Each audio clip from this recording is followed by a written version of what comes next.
بسم اللہ الرحمن الرحیم۔ السلام علیکم ورحمۃ اللہ وبرکاتہ۔ اللہ تعالیٰ کا ارشاد ہے کہ وَلَقَدْ يَسَّرْنَا الْقُرْآنَ لِلذِّكْرِ فَهَلْ مِن مُّدَّكِرٍ، ہم نے قرآن کو نصیحت کے لیے آسان کر دیا، ہے کوئی سمجھنے والا؟ یہ سورہ قمر کی آیت نمبر 17 ہے۔ اس آیت میں اللہ تعالیٰ انسانوں کو یہی نصیحت کر رہے ہیں کہ ہم نے قرآن کو آسان کیا ہے، کیونکہ ہر انسان کے دل میں یہی شعبات ہوتے ہیں کہ قرآن ہم نہیں سیکھ سکتے، ہم نہیں سمجھ سکتے، کیونکہ قرآن مشکل ہے۔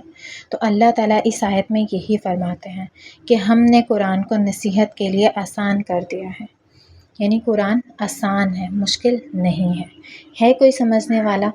اس کا مطلب کہ اگر کوئی سمجھے تو اس کے لیے قرآن آسان ہے۔ تو اللہ تعالیٰ انسانوں سے یہی کہہ رہے ہیں کہ جو سمجھے گا اس کے لیے کیا ہے؟ قرآن آسان ہے۔ پھر اللہ تعالیٰ فرماتے ہیں افلا یتدبرون القرآن، کیا یہ لوگ قرآن میں غور نہیں کرتے؟ یہ سورہ نساء کی آیت نمبر 82 ہے۔ یعنی اللہ تعالیٰ نے قرآن نازل کیا، اس میں ہمارے جینے کا مقصد ہے، ہمیں ایک اسٹریٹ پاتھ ملتا ہے کہ ہم اس دنیا میں کیسے رہیں گے، ہمیں آخرت کیسے سنوارنی ہے، ہر چیز اللہ تعالیٰ نے ہمارے لیے قرآن میں نازل کر دیا۔ لیکن کیا ہے کہ ہم غور نہیں کرتے۔ تو اس آیت میں بھی اللہ تعالیٰ یہی فرماتے ہیں کہ کیا یہ لوگ قرآن میں غور نہیں کرتے؟ کیونکہ اگر ہم قرآن کو پکڑ لیں اور ہم قرآن کو سمجھیں اور اس پر عمل کریں تو ہمیں ہر چیز واضح جو ہے وہ قرآن کے اندر مل جاتی ہے۔ ایک اور جگہ پر اللہ تعالیٰ ارشاد فرماتے ہیں قَدْ جَاءَكُم مِّنَ اللَّهِ نُورٌ وَكِتَابٌ مُّبِينٌ، تمہارے پاس اللہ کی طرف سے نور اور واضح کتاب آ چکی ہے۔ اس میں اللہ تعالیٰ یہی بیان کر رہے ہیں کہ یہ ایک واضح کتاب ہے، یعنی کھلم کھلی ہے، اس میں ہر چیز واضح انداز میں بیان کی گئی ہے۔ تو جب ہمارے پاس ایک نور ہے، ایک روشنی ہے، ایک واضح کتاب آ چکی ہے، تو پھر بھی ہم قرآن کو چھوڑ کر ہم ادھر ادھر بھٹکتے رہتے ہیں۔ قرآن کا ہم ادب اور احترام تو کرتے ہیں، ہم قرآن کو چنتے تو ہیں، ہم اسے پڑھتے بھی ہیں، لیکن سوال یہ ہے کہ کیا آیا ہم اسے سمجھتے ہیں، کہ آیا ہم اس پر عمل کرتے ہیں یا نہیں، کہ کیا قرآن صرف ادب کے لیے نازل ہوا ہے، کیا صرف قرآن اسے چننے یا اسے پڑھنے کے لیے نازل ہوا ہے؟ اگر ہم دیکھیں تو قرآن کس لیے نازل ہوا ہے یا قرآن کا حق کیا ہے؟ یہی نا کہ ہم اسے سمجھیں، اس پر عمل کریں، تاکہ ہماری زندگی بھی سنور جائے اور ہماری آخرت بھی سنور جائے۔ قرآن کا علم سیکھنے سے ہمارے جو دل ہیں وہ مضبوط ہو جاتے ہیں، کیونکہ دل کے اندر جب ایک ہی چیز ہو، جب اللہ تعالیٰ دل میں رہتے ہیں، جب قرآن کا علم دل میں آ جاتا ہے تو اس سے کیا ہوتا ہے کہ ہمارا دل مضبوط ہو جاتا ہے، زندگی کا مقصد واضح ہو جاتا ہے۔ اکثر لوگوں کو یہی معلوم نہیں ہوتا کہ ہم اس زندگی میں آئے کیوں ہیں یا ہمارا زندگی میں آنے کا مقصد کیا ہے۔ تو جب ہم قرآن کا علم حاصل کریں گے، ہم اس پر عمل کریں گے تو ہمیں کیا ہوگا، ہماری زندگی کا مقصد واضح ہو جائے گا کہ اصل میں ہمارے اس دنیا میں یا اس زندگی میں آنے کا مقصد کیا ہے۔ پھر اگر دیکھا جائے تو قرآن کا علم حاصل کرنے سے موت، قبر اور آخرت یہ سب خوف نہیں رہتا۔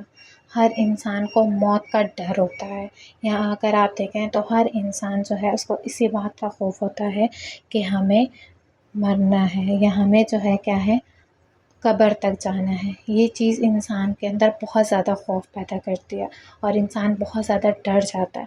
لیکن اگر آپ قرآن کا علم حاصل کرتے ہیں تو اس سے کیا ہوتا ہے کہ موت، قبر اور آخرت ان سب کا خوف ہی باقی نہیں رہتا، یہ سب امید بن جاتے ہیں، کیونکہ انسان کو پتہ ہے کہ کیا ہے، یہ زندگی ہماری پرماننٹ نہیں ہے، یہ ابدی زندگی ہے، ہماری جو ہمیشہ کی زندگی ہے وہ کیا ہے، وہ آخرت کی زندگی ہے۔ تو قرآن جو ہے اس کو ہم نے سیکھنا ہے، سمجھنا ہے اور اس پر عمل کرنا ہے۔ رسول اللہ صلی اللہ علیہ وآلہ وسلم نے فرمایا خیرکم من تعلم القرآن وعلمہ، تم میں بہترین وہ ہے جو قرآن سیکھے اور دوسروں کو سکھائے۔ تو ہمیں کیا کرنا ہے، ہمیں بہترین شخص بننا ہے، ہمیں بہترین لوگوں میں شامل ہو جانا ہے جن کے بارے میں رسول اللہ صلی اللہ علیہ وآلہ وسلم نے فرمایا ہے کہ بہترین وہ ہے جو قرآن سیکھے۔ تو ہم بھی بہترین بنیں گے انشاءاللہ۔ ہم بھی چاہتے ہیں کہ ہم بھی کیا کریں، قرآن کو ہم اپنی زندگی بنا لیں، ہم قرآن کو اپنی آخرت بنا لیں، تاکہ ہماری زندگی میں بھی کامیابی ہو اور آخرت میں بھی کامیابی ہو۔ قرآن سیکھنے کے لیے ہمیں جو ہے سب سے پہلے اپنی نیت کو پاک کرنا ہے، ہمارا دل جو ہے اسے روشن کرنا ہے، کیونکہ جو قرآن ہے وہ ہر دل پر اثر کرتا ہے، لیکن اگر وہ دل زندہ ہو تو کیا آپ نے کبھی سوچا ہے کہ قرآن وہ کتاب ہے جو پتھروں پر بھی اثر کر دیتی ہے، جو پتھروں کو بھی پگھلا دیتی ہے، تو وہ انسان کے دل کو کیوں نہ بدلے؟ تو ہمیں آج سے کیا کرنا ہے، اپنا دل بدلنا ہے انشاءاللہ تعالیٰ، تاکہ قرآن جو ہے وہ ہمارے دل پر بھی جو ہے وہ اثر کرے۔ لیکن قرآن سیکھنے کے لیے جو ہماری نیت ہونی چاہیے وہ کیا ہے، وہ صرف اور صرف اللہ کی رضا کے لیے ہو، کہ ہم قرآن کو سیکھ رہے ہیں یا اس پر عمل کر رہے ہیں تو اس میں کیا ہونا چاہیے، اس عمل سے ہمارے اور قرآن سیکھنے سے کیا ہوگا کہ اللہ تعالیٰ جو ہے وہ ہمارے ساتھ یا ہم سے راضی ہو جائیں گے۔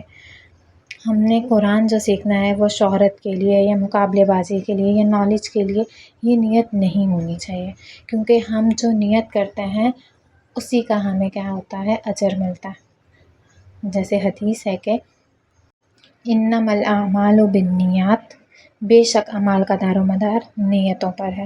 تو ہمیں کیا کرنا ہے کہ جو نیت کرنی ہے وہ صرف اور صرف اللہ کی رضا کے لیے کرنی ہے، ہمارا جو ہر عمل ہے وہ ثواب کی نیت سے ہو اور قرب الہی کے لیے ہو، کہ اللہ تعالیٰ جو ہے وہ ہمارے اس عمل سے راضی ہو جائیں گے، اللہ تعالیٰ ہمارے اس عمل سے ہمارے قریب ہو جائیں گے۔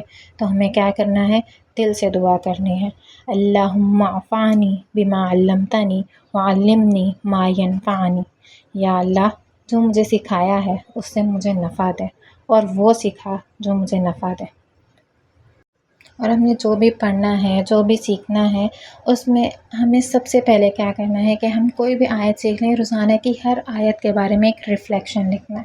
کیا ہونا چاہیے کہ یہ آیت مجھے کیا سکھا رہی ہے، جو آیت میں نے سیکھ لی ہے اس سے مجھے کیا سبق مل رہا ہے، میری زندگی میں یہ آیت کہاں لاگو ہوتی ہے، میں اسے عملی طور پر کیسے اپنا سکتی ہوں، اور آخر میں قرآن کس تک پہنچاؤں گی۔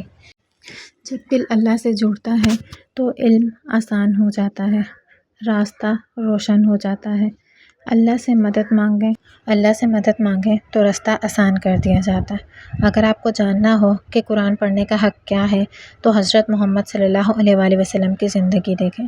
رسول اللہ صلی اللہ علیہ وآلہ وسلم صرف قرآن پڑھنے والے نہیں تھے، آپ صلی اللہ علیہ وآلہ وسلم قرآن کی جیتی جاگتی تصویر تھے۔ سبحانک اللہم وبحمدک، نشہد ان لا الہ الا انت، نستغفرک ونتوب الیک۔